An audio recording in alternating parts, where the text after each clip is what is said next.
Okay, I decided I would do a quick thing this morning. Let's see, if you've seen the tutorial I did last night, it was this thing where if the character is moving around, it can do this, kind of, it just leaves particles behind him. And this morning what I wanted to do is I want to create sort of a cool effect that goes into the game that allows all of my objects potentially to fade in as they come into the game. So, how would I do that?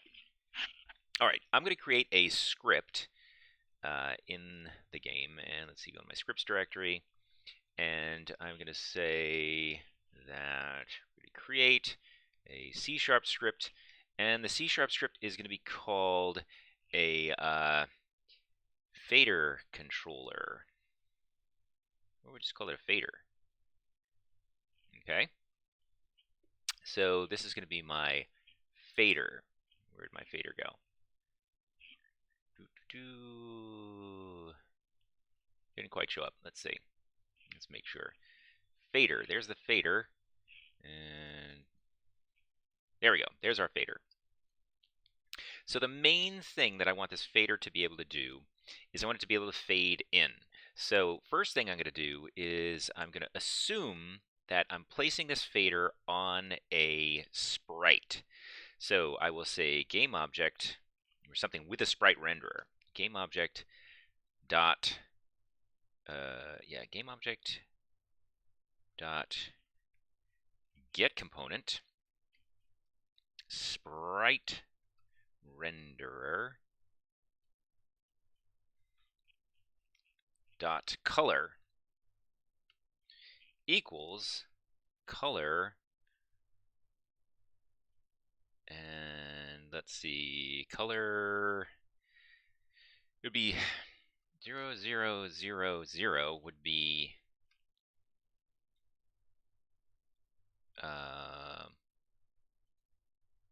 color dot, well, I can say color. Let's do this even better. I'm going to say, I'm going to grab a copy of color. Color, my color.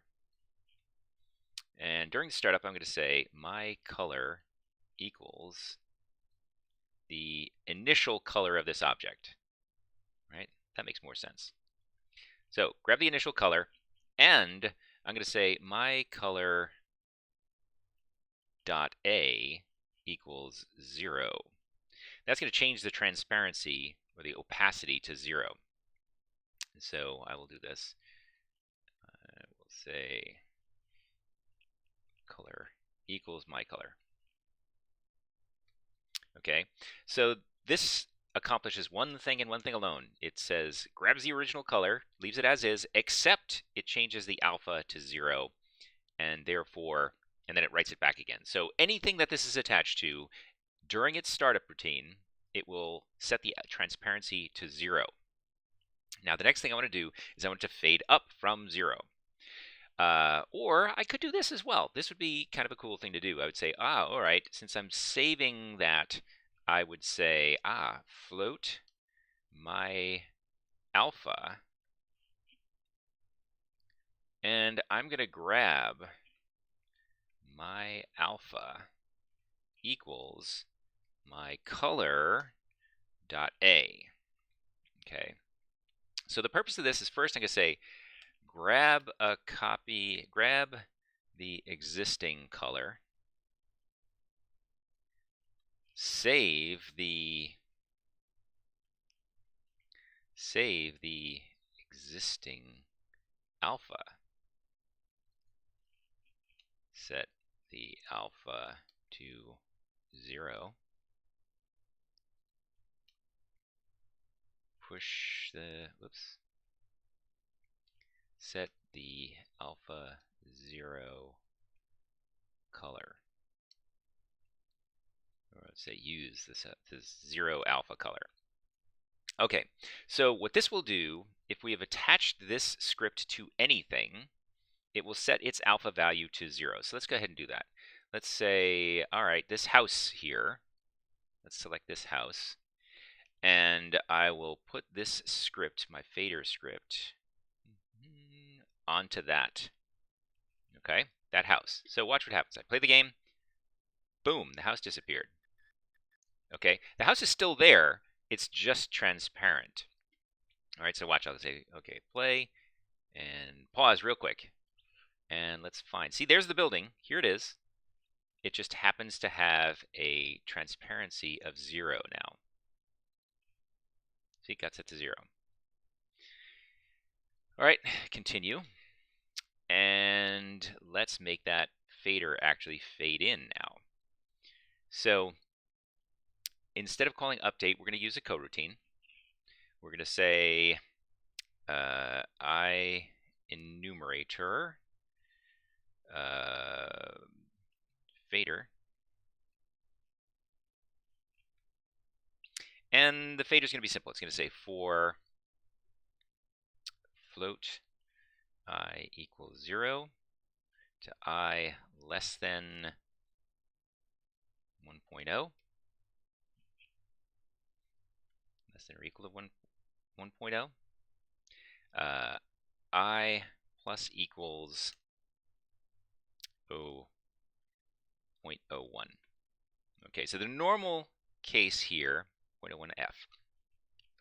The normal case is going to be that the fader will fade from 0 to 1/100th at a time. So it's going to go through 100 times this step here. So first thing I want to do is then I would say, okay, yield return new wait for seconds. And by default, I'm going to say wait for 0.01 seconds. So this loop now will take 1 second, because it's going to increment 0.01 seconds to do that. So for the heck of it, I'll say float rate, fade rate, we'll call that fade rate equals 0.01, or fade interval 0.01f. Okay, we use that here. Fade interval. So that will,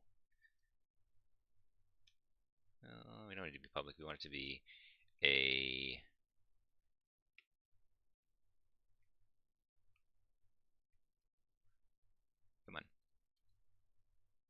serialized field, so that that will be visible to the Unity interface. That's a good thing to have. And that will do that. Now, it's not actually fading yet, and this function is not even called yet. Okay. Fader, member names cannot be the same as their enclosing type.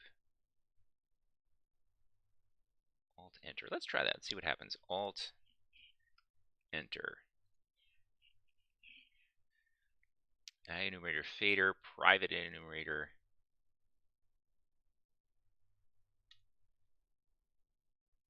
Okay, do that.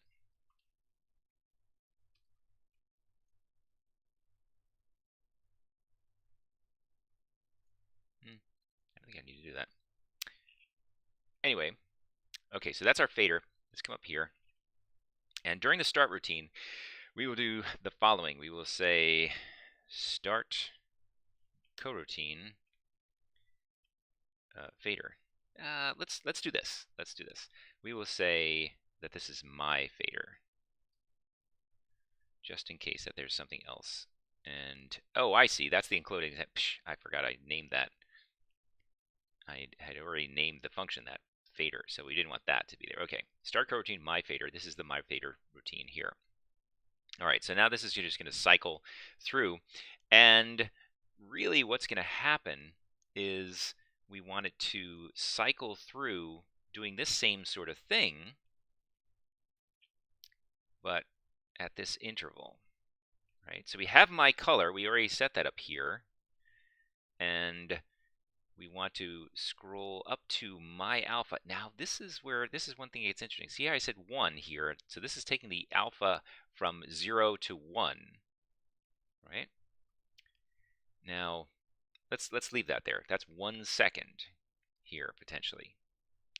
And now we're going to say plus equals, or let's say equals I. So this will start at 0 and go up to 1 and save it there. Now, because of this, I can actually go ahead and these two lines here are unnecessary because my fader will take care of them. And so let's do that. I think that's kind of a good thing. Let's comment that out, comment that out. They're not necessary anymore because they're going to happen as part of this my fader. Let's save that. Go back to the game and see what happens, hopefully. There we go. So that building faded in. Cool. Let's take a look at the code again. My fader. Notice I didn't need this because now I'm just fading in. Now, what if I wanted to make it so that if the house was already slightly transparent, if I designed it that way, maybe I want to allow that to be limited. So here is where I say what to fade up to. So I'm going to fade up to, instead of just 1, I'm going to say my alpha. So this is going to restore this original alpha because it's only going to iterate between 0 and my alpha. It'll work its way up 0.01 at a time. So the amount of time it takes is going to be dependent on the fade interval. So if it was 50% opaque, it's going to take half a second to get there. If it's 100% opaque, it's going to take 1 second to get there, which is fine. So here we have it. All right, save that. I'm going to run it again. It doesn't really. It's just going to be as it is. But let me show you why I did that. Right. So there it fades in. Now, what if I said, all right, here's the building, and I said to begin with, it's 50% or even something smaller than that, 20%. So it's kind of opaque to begin with. Now I play, and it'll fade up just to that amount. So it preserves that, right? I was careful about preserving that. So maybe I even did something like, oh, okay, let's make the building sort of red tinged. And again, if I play the game, that color is preserved. Oh, what happened there? It popped all the way to...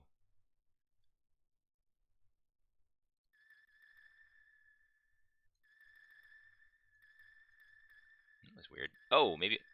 Ah, it's because I hit it. I know what's going on. Damage also changes opacity based on how damaged something is. All right. That I should go and change. So we'll leave that for now. That's another thing. All right. So what if I want other things now to fade in? Like say I have this other house over here, and I want that to fade in as well. So I click on that. You'll see here it is. And all I have to do is drag fader onto that one. That fades in as well. And what if I wanted to fade in on this thing? Right? Make sure, I do have to make sure that that object, where is it? That object here, I want to place it on the thing that has the sprite renderer. That's the one thing to be careful of. Okay, put it on there.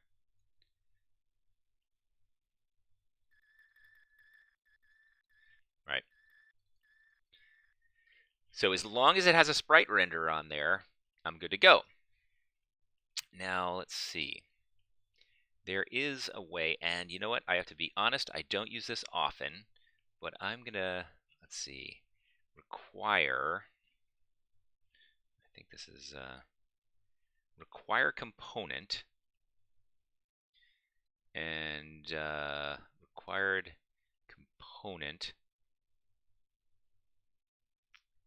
does not contain constructed. Okay, so let's see. I'm going to go ahead. I'm going to do a little bit of Unity required component. Okay. Now the idea behind a required component is that this script should return an error if the game object it is on does not have one of those. So you see the player object requires the game object to have a rigid body component. That would be this here. So I'm going to go ahead and do that. I'm going to copy that and put that here. How was it again? That was right in at this same level. Okay. So there it is. I didn't remember the syntax off the top of my head. But this is the idea, so that you cannot wind up putting this script on an object unless it has a sprite renderer. Okay. So let's save that and watch what happens. Say I come over here and everybody else is all right, but now I go ahead and I try to put it on this other, let's see, I put it on swing 1. Oh, swing 1 doesn't have, right? There's swing 1 down there. So let's do this. Let's try to put it on swing 1. All right.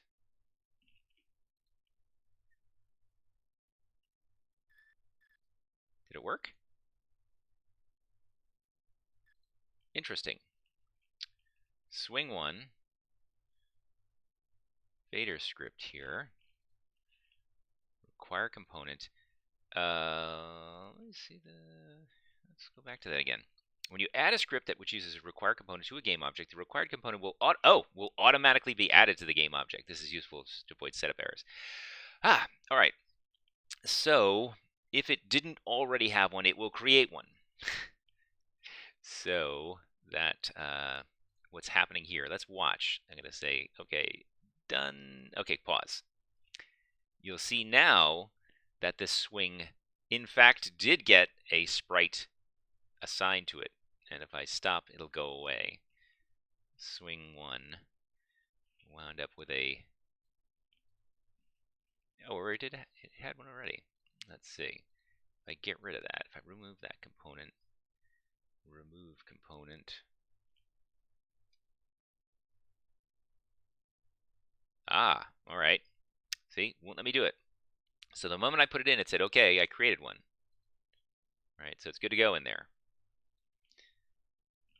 Now, this is a little bit weird because I don't have another object on there. So anyway, so what I would need to do then, in this case, I would say, all right, remove that component, remove component. Then I could go ahead and now remove this script component again, or this sprite render component, because I don't actually have it, all right? So that's the idea of a required component.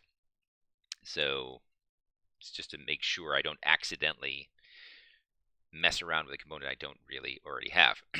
All right, so let's go ahead. Let's find some other buildings. This building over here. So here's a bunch of buildings, and I will put a fader on that one. And let's see, here's another. I'll put a fader on that one, and maybe even, oh, this tree over here looks interesting. Tree, select that. I'll put a fader on that. So now everything will fade in. Kind of cool, right? So what if I wanted to have it fade in at some random interval? All right, let's do this.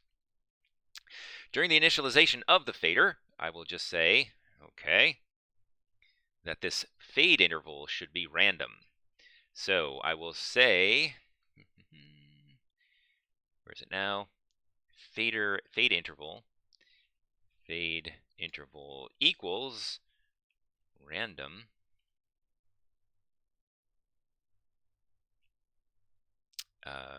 range. Is that the right version? It's not the deprecated one, right? Random range, yes. And I'm going to have it be between, it's a small number, right? It's 0.01,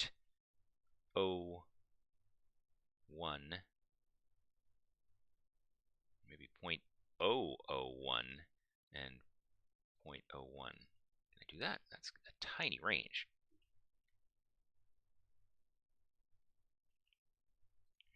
So some objects will fade in 10 times faster than others, or 10 times slower. Over here, hit play. Nope, didn't change. Why? Fade interval. Wait for n sec. Oh! There is a lower limit here. Fade interval. Remember, wait for seconds. This can only be as slow as the refresh rate of the screen, so we're probably being a bit kind of small here. So wait for seconds. We're not going to slow it down by that. I did it in the wrong direction. So let's say 0.005 to 0.03.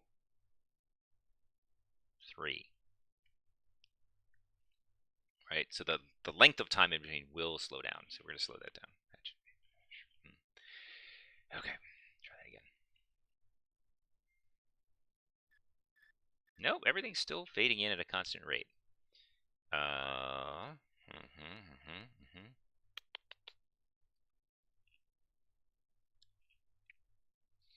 Serialized field fade interval 0.01. Fade interval random range. Fade interval.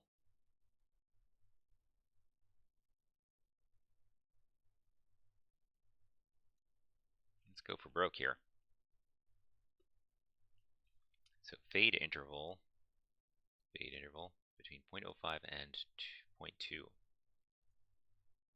Right.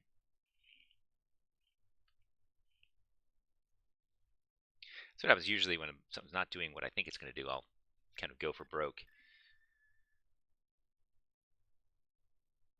Oh, I know why. Okay, here's the thing. Or do I know why?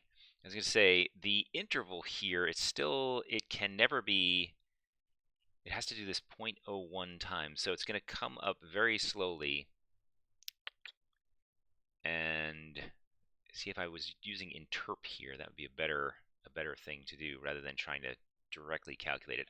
I'm going to save that for another save that for another routine to kind of stop this here to be a little bit simpler. We'll take out that random part. Let's go back to say, all right, everything's going to fade in at a constant rate. Okay, let's see. Here again, play. And there we go. We'll leave that for now. We'll come back to this in a little bit. Okay.